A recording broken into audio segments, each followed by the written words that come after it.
Thanks for checking out the Florida Weather Authority on this Friday, last Friday of summer for a lot of school kids, including my own. I'm meteorologist Rob Eicher.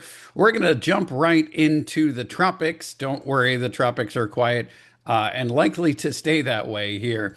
In fact, if you saw our post yesterday, the National Oceanic and Atmospheric Administration actually lowered their forecast for the remainder of the hurricane season. So it looks even more likely that the rest of the hurricane season will be quiet. That's due in large part to a brewing El Nino. You may have heard about a super El Nino in the headlines or seen some clickbait about that here and there online.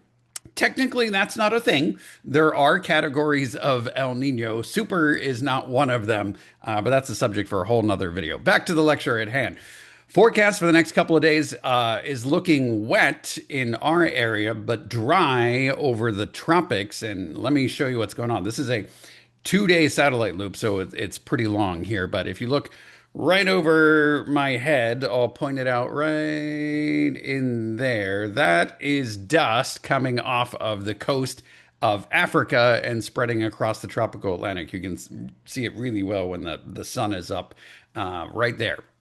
When you have that, you don't really have to worry about anything brewing in the tropics. But we do have something headed our way. The National Hurricane Center isn't labeling it a tropical wave. They're calling it a trough, which is like a weak little disturbance in the atmosphere. But for all intents and purposes, it's going to act kind of like a little tropical wave in its impacts on our weather. Watch this little bundle of clouds right there. Again, that was yesterday. And then here it was last night. And then when the sun comes up this morning, right there, and it goes back to 2 days ago. So here it was 2 days ago. Bottom line, you can see this little mass of clouds. That's the little trough, the weak little disturbance headed our way. And that mass of clouds will be spreading across us here for today and for Saturday. So the first part of our weekend. What does that mean? Practically speaking, it means a similar weekend to what we had just last weekend in the sense that we'll have a very tropical, soupy air mass right on top of us, which increases our chances for heavy rain. Once again, just like we were this time last week, we are under a marginal outlook for excessive rain. Officially, that means we got a 5% chance of nuisance type flooding.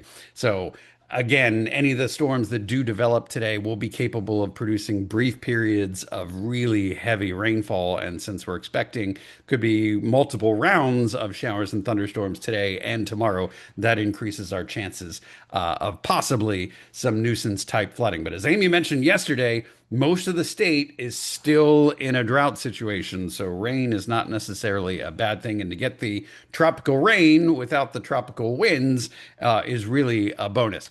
The tropical wave, though, will also bring us a light easterly wind. And when you get light easterly winds, that tends to kick up the seas and the surf. So high rip current risk for all of the Atlantic beaches for today.